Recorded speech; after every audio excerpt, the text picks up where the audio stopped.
ယနေ့ခေတ်မှာယဟန်သားမနေသီလရှင်တွေကိုခိုင်းစေတတ်ကြတဲ့လူတချို့ကိုတွေ့မြင်နေရပါတယ်။ဒါကအလွန်သတိထားစရာကောင်းပါတယ်နော်။ကိုစင်လေးဟိုလေးယူပေးပါအောင်ကိုရင်ဒါလေးယူပေးပါအောင်ဆရာလေးကူပါအောင်ဘာလေးဝိုင်းကူပါအောင်ဘယ်အရာလေးဝယ်ခဲ့ပေးပါအောင်ဘာလက်ဆောင်ဝယ်ခဲ့ပါတနခါတုံးလေးဝယ်ခဲ့ပါဘယ်သွားပေးပါအောင်ဘသူကိုဘယ်လိုသွားပြောပေးပါအောင်စသဖြင့်ပေါ့လေ။တာမင်ညာဖလာတော်မှာမြတ်စွာဘုရားကအဇာတသက်မင်းကိုမေးထားတာရှိတယ်။တကယ်လို့အသင်မင်းကြီးရဲ့ကျွန်တယောက်ဟာယဟန်ပြုတ်သွားခဲ့ရင်အဲ့ဒီယဟန်ကိုဒီယဟန်ဟာငါရဲ့ကျွန်ပဲငါစီပြန်လာခဲ့ငါရဲ့အမှုကိစ္စတွေကိုပြန်လာလုပ်လဲလို့ပြောဆိုနိုင်သေးလားလို့မေးတော်မူတဲ့အခါမှာအဇာတသက်မင်းကအဲ့ဒီလိုမလုပ်ထိုက်တော့တဲ့အကြောင်းသူကပင်အဲ့ဒီယဟန်ကိုရှ िख ိုးပူဇော်ခြင်းခရီးဥကြိုဆိုခြင်းနေရာထိုင်ခြင်းပေးခြင်းပစ္စည်းလေးပါထောက်ပံ့လှူဒန်းခြင်းသာလုပ်ရပါတော့မယ်လို့ပြန်လည်လျှောက်ထားခဲ့ပါတယ်။ရှင်မေယုလွန်ပုဂ္ဂိုလ်ကတောင်သူ့ရဲ့ကျွန်ရှင်ယဟန်ပြုတ်သွားရင်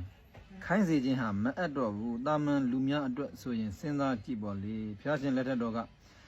တရယခုတ်သုတ္တရာဆိုတဲ့ကျွန်မလေးဟာကတ္တပဘုရားရှင်လက်ထက်တော်ကယဟန္တာထေရီမ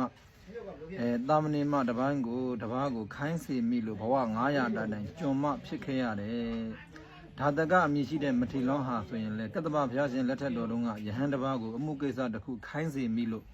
ယခုသာသနာမှာအနာတပိန်တထေးကြီးရဲ့ကျွန်အဖြစ်ခဲ့ရသေးတယ်။အထက်ကအကြောင်းတွေကြောင့်ယဟန်ငယ်ကိုရင်ငယ်သီလရှင်ငယ်လေးတွေကိုမိမိနဲ့အကျွမ်းဝင်နေဆိုပြီးတော့ပေါ့လေးတွေးပြီးတော့မိမိအကျိုးကိစ္စတွေအတွက်ဘာမှမခိုင်း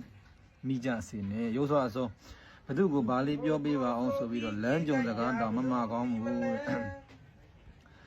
ဖရာတရားတန်ခါစတဲ့ယရဏသုံးပါးအကျိုးစီးပွားနဲ့ဆက်တဲ့ကိစ္စကလွဲရင်မိမိအကျိုးစီးပွားအတွက်ဘာမှမမှာကောင်းဘူးဖရာတဲ့အကြောင်းဆောက်ဖို့ကိစ္စတရားနာယူခြင်းတဲ့ကိစ္စတန်ခါတော်တွေကိုဖူးမြင်ခြင်းလို့အလူတန်းလှုပ်ခြင်းလို့စတဲ့ယရဏသုံးပါးနဲ့ဆက်တဲ့ကိစ္စတွေမှာသာလျှောက်ထားမှားကြားကောင်းတယ်ယဟန်ကိုရင်တွေကလည်းယရဏမြတ်သုံးပါးအကျိုးစီးပွားအတွက်ကလွဲရင်လူတွေရဲ့အစီအပါမလုပ်ကောင်းဘူးလူတွေခိုင်းတာလုံးမိလို့ရလာတဲ့ပစ္စည်းလေးပါဟာလည်းသတင်းသုံးပေါ်တွေအတွက်မအပ်ဆက်တော့ဘူးမသုံးကောင်းဘူးရှင်ငယ်ရဟန်းငယ်အချို့ရဲ့တခါတည်းရင်အမီမတော်တဲ့အနေထိုင်လေးတွေကိုကြည့်ပြီးထင်သေးလို့မဖြစ်ဘူးရောလွန်းလို့အယိုသေးတန်လာတာတော့ရှိတတ်ပါတယ်